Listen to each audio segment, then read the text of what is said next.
Olá, eu sou Rafael Rangel e eu vim comentar com vocês sobre história. Essa matéria é tão fascinante e muitas das vezes tão mal compreendida. Tem uma coisa que me choca, no pensamento que algumas pessoas ainda têm, que a história seja algo morto, algo sem graça, algo extremamente paralisado, quadrado, preso estritamente ao passado, ignorando o fato de que a história é algo vivo, que a história ela vai se transformando com o passar do tempo. Como assim, Rafael? O passado não muda. O passado não muda, mas a nossa visão sobre ele muda. Veja esse trecho, esse breve trecho do filme Verdade e Honra que eu quero compartilhar com vocês. Tento reescrever a história. Ajudar eles. Não podemos mudar o passado. Mas podemos mudar nossa perspectiva. Podemos criar novas memórias. Memórias felizes. Até sobre algo triste. São escolhas. Prestaram atenção na fala? O passado não muda, mas a nossa visão sobre ele sim.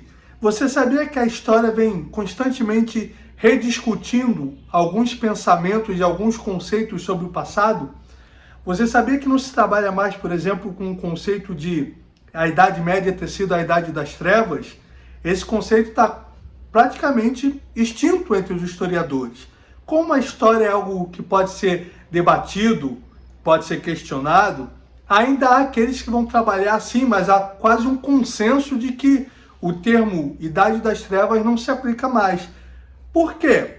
O passado não mudou, mas a maneira que hoje, no presente, nós lidamos e olhamos para o passado muda. Quem deu o termo Idade das Trevas? Foram os iluministas, que se diziam iluminados e que trouxeram um pensamento oposto à religião. E na Idade Média a gente sabe que a religião, a igreja, teve um peso muito grande. Então, sobre o conceito deles, sobre o ponto de vista deles, aquilo foi uma Idade das Trevas. Mas hoje nós sabemos que não foi bem assim. Houve sim um avanço em muitas áreas também na Idade Média, como também houve muitos problemas e mazelas, como houve em toda a história, em cada período tem os seus prós e os seus contras. Mas talheres que a gente usa até hoje vêm na Idade Média. As universidades surgiram na Idade Média. O cumprimento vem na Idade Média, que era uma forma de você mostrar que você estava desarmado, e até hoje a gente cumprimenta as pessoas. Você sabia que não se trabalha mais em história com o termo descobrimento do Brasil? Parece uma coisa boba, mas hoje se trabalha com o termo conquista. Por que, Rafael? Porque o Brasil não foi descoberto, porque o Brasil já existia e já haviam povos vivendo e morando aqui. Essa visão de descobrimento é uma visão sob o olhar do conquistador, sob o olhar europeu, sob o olhar do português. Eles descobriram a nossa terra, mas a nossa terra já existia e já haviam moradores e pessoas aqui. Etnocentrismo é quando você olha o outro, as outras sociedades, as outras culturas, os outros pontos de vista baseado no seu. Quando você julga o outro, os costumes, as tradições, as opiniões dele, baseado na sua opinião, no seu conceito de civilização, você está sendo etnocêntrico, você está julgando os outros com a sua régua. E nós, muitas das vezes, também fazemos isso. E essa é a importância da história. Como disse o grande pensador Edmund Burke, um povo que não conhece a sua própria história está fadado a repeti-la. E aí eu entro no segundo ponto, que é muito interessante a gente pensar e debater, que é sobre a aplicabilidade da história. A gente nunca olha para a história, a gente nunca estuda a história com um conceito, com o objetivo de só aprender o que aconteceu no passado e pronto. Tudo que a gente aprende na história, toda vez que a gente lança o olhar para a história, o que é história? O estudo da ação do homem no tempo. A gente olha para lá e aprende com aquelas lições para aplicar hoje. Quando a gente olha a mazela que foi a escravidão, a origem da escravidão, a gente tem que aprender com ela para que isso não se repita hoje. E ver o quanto de um olhar do escravizador ainda existe em nós. Quanto um olhar de superioridade, quanto um olhar de que a minha opinião, a minha tradição, o meu costume é mais importante do que o outro. Quantas vezes a gente olha com desprezo ou faz piadinhas diminuindo aqueles que têm um gosto diferente do nosso, aqueles que têm uma tradição diferente da nossa, aqueles que têm hábitos alimentares diferentes do nosso. Então a gente precisa aprender com os erros dos homens do passado para não repeti-los.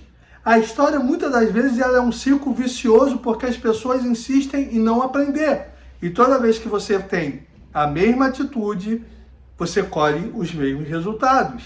Para que os frutos sejam diferentes, é preciso mudar a semente. Então a história ela tem uma aplicabilidade enorme para o nosso dia a dia. O que a gente aprende na história, a gente pode colocar em prática, independente do nosso trabalho, da nossa raça, da nossa religião, do nosso status social, do quanto de dinheiro a gente tem. As lições da história servem para todos. Nós estamos debatendo sobre como o nosso olhar para o passado pode mudar, ainda que ele não mude. Isso é uma lição que a gente pode aplicar na nossa vida. Quantas das vezes a gente deixa de olhar para o nosso passado? Nosso passado. Na história a gente aprende que a análise histórica ela é feita em 3 etapas.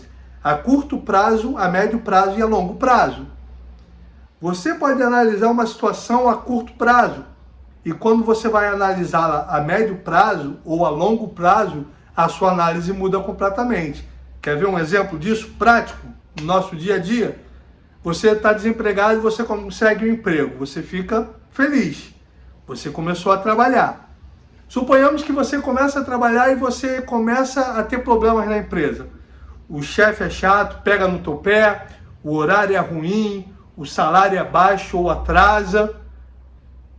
A curto prazo você estava feliz porque estava trabalhando. A médio prazo, o tempo foi passando, os meses você foi se entristecendo, você foi vendo que não era bem aquilo. Passa 1 ano, 2 anos e as coisas na tua empresa mudam. O teu chefe vira teu amigo, ou ele é mandado embora e vem outro chefe que é legal, a empresa te dá um aumento, a direção muda e eles começam a pagar em dia, o ambiente fica um ambiente bom, o teu horário muda, e aí você trabalha naquela empresa até se aposentar. Veja que nós temos 3 recortes aí. Você ficou feliz quando começou a trabalhar, com o passar do tempo você ficou decepcionado e pensou em sair da empresa, mas depois, ao longo prazo, você passou a vida inteira lá trabalhando e quando você se aposentar, você vai falar muito bem daquele emprego e vai ser grato por ter conseguido aquele emprego. Isso que a gente aprende com a história no passado que se aplica na nossa vida.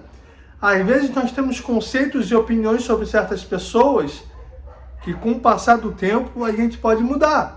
Assim como a nossa visão sobre o passado pode mudar. Às vezes você conhece alguém e você acha aquela pessoa tão antipática, tão fechada, tão estranha. E aí o tempo passa e depois você vai descobrir que aquela pessoa teve uma perda, que aquela pessoa tem uma dor, tem um problema, tem uma dificuldade. E o seu olhar sobre aquela postura da pessoa vai mudar completamente. Você passa a vida inteira ouvindo que o teu pai foi embora, que o teu pai te abandonou e você cresce com ódio do teu pai. Até que 20 anos depois o teu pai bate na tua porta, feliz da vida de te encontrar. E aí ele vai te explicar e vai contar a verdadeira história que não te apresentaram, que na verdade ele não foi embora.